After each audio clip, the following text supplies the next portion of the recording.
Alright people, now that the news has died down, we all know what's happening, right? LeBron James signed with the 76ers. But after these reports have came out that LeBron may end up seeing most of his time at point guard, I wanted to go in, look at the film, and break down exactly how this would work.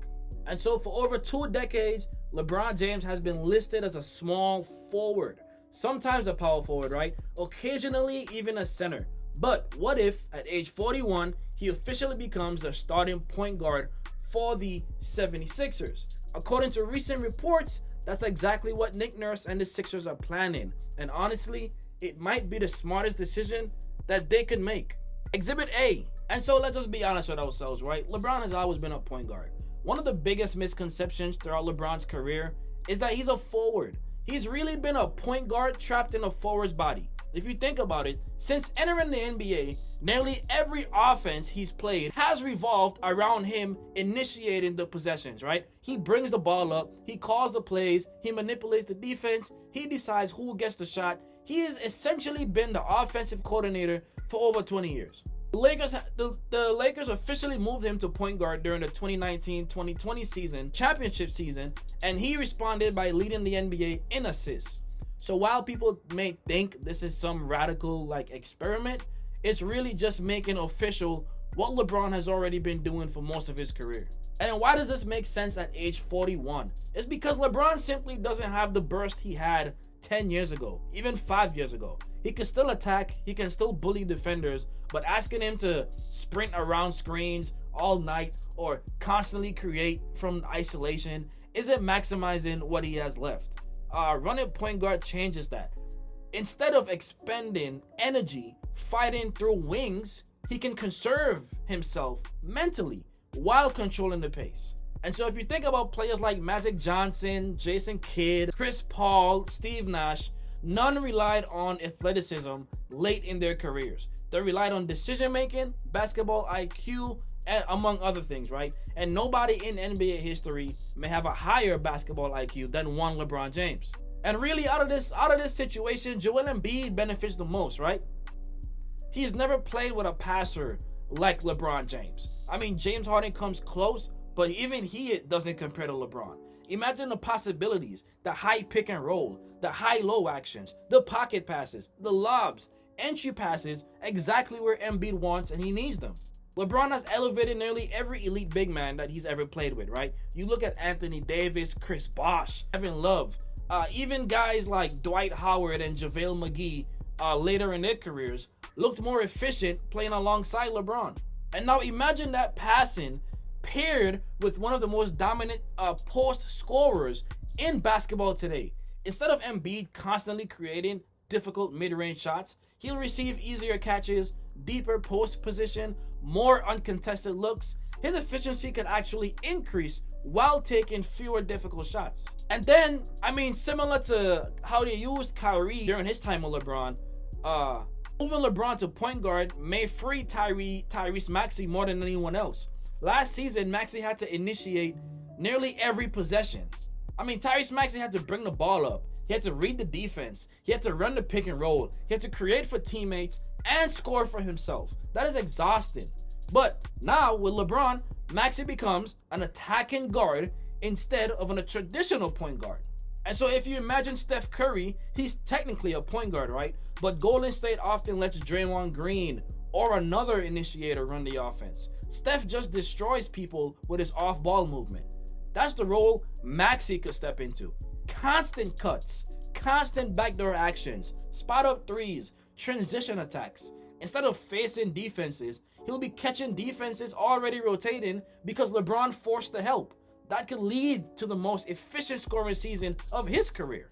And we move on to Jaylen Brown. I mean, even Jaylen Brown gets easier looks, right? Jaylen Brown has spent much of his career creating these difficult shots, the tough drives, the contested pull-ups, the isolation possessions. LeBron changes much of that, right? Every defense will collapse toward LeBron and Embiid. And that means Brown gets more corner threes, more transition opportunities, fewer double teams, and easier driving lanes. LeBron has always made elite wings look better because he forces impossible defensive decisions. You want to double LeBron? Then Brown gets open. You want to help on Embiid? Brown gets open. You want to stay home on Brown? LeBron attacks the rim. It's a no-win situation for these teams. And then a hidden benefit of this is one VJ Edgecombe. I see people talking about how VJ Edgecombe's growth is going to be stunted, but this could surprise people because young players usually struggle because they have to think, right? LeBron eliminates that. He's only in his second year. Instead of asking Edgecombe to create offense immediately, he simply needs to run. All he gotta do is cut. He just gotta defend. He just gotta finish. He just gotta make open shots. LeBron accelerates young players by simplifying their responsibilities, right? And so Edgecombe won't have to force his shots. He'll be getting wide open opportunities created by one of the greatest passers in the league. And then, just picture the lineup, right? Picture the lineup with LeBron at point guard. So LeBron brings the ball up for 1. Embiid sets the screen for 2. Brown waits on the wing for 3. Maxey flies around off-ball screens. Edgecombe cuts from the corner.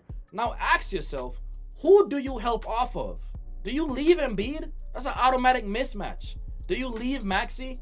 3-pointer. You want to leave Brown? That's a drive. You want to leave Edgecombe? That's an athletic finish. You want to stay home on everyone? LeBron attacks the paint.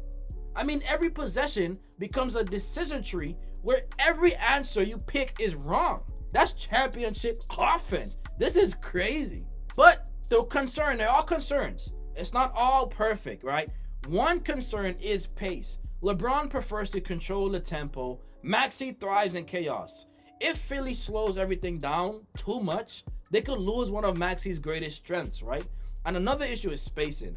LeBron isn't the shooter that he was before, right? Neither is Embiid from deep on a consistent basis. Teams could usually, for the most part, sag off LeBron. Not anything crazy. They're not doing him like Ben Simmons, but for the most part, you could sag off LeBron, right?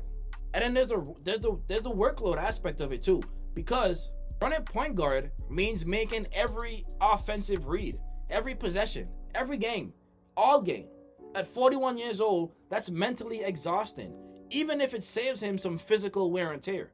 Nick Nurse will likely have to stagger LeBron's minutes and allow Maxey to handle lead guard duties at times just to keep LeBron fresh. Then there is the defensive aspect, right? Because here's where things get interesting. Because playing point guard could actually help LeBron defensively.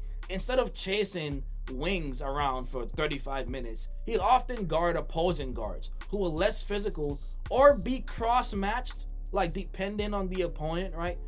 Philly can also hide him more effectively while Brown, Edgecombe, and Maxey take the tougher perimeter assignments, right? The Sixers suddenly have enough athletic defenders around LeBron that they don't need him to be the lockdown defender like he was in Miami or, at times during his career. They simply need him directing traffic, and that's all you got to do. And so should they put LeBron James at point? I think absolutely. This is a no-brainer for me.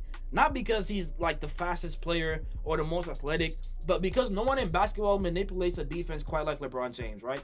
This is positionless basketball. No longer do we have positions, right? Not because Maxey is 6'2" that he plays point guard. You want the ball in the hands of the best player on your team. The player that makes the best decisions with the ball, you want him to control the offense. Doesn't matter if he's 6'9", 6'8", 6'7", it doesn't matter. And so playing the point maximizes the strengths of LeBron, right? The vision, the decision-making, the leadership, the pace control, the passing. It also unlocks easier scoring opportunities for Embiid. Frees Maxey. Gives Jaylen Brown cleaner looks. And so the biggest challenge won't be whether LeBron can play point guard. We've seen him do this.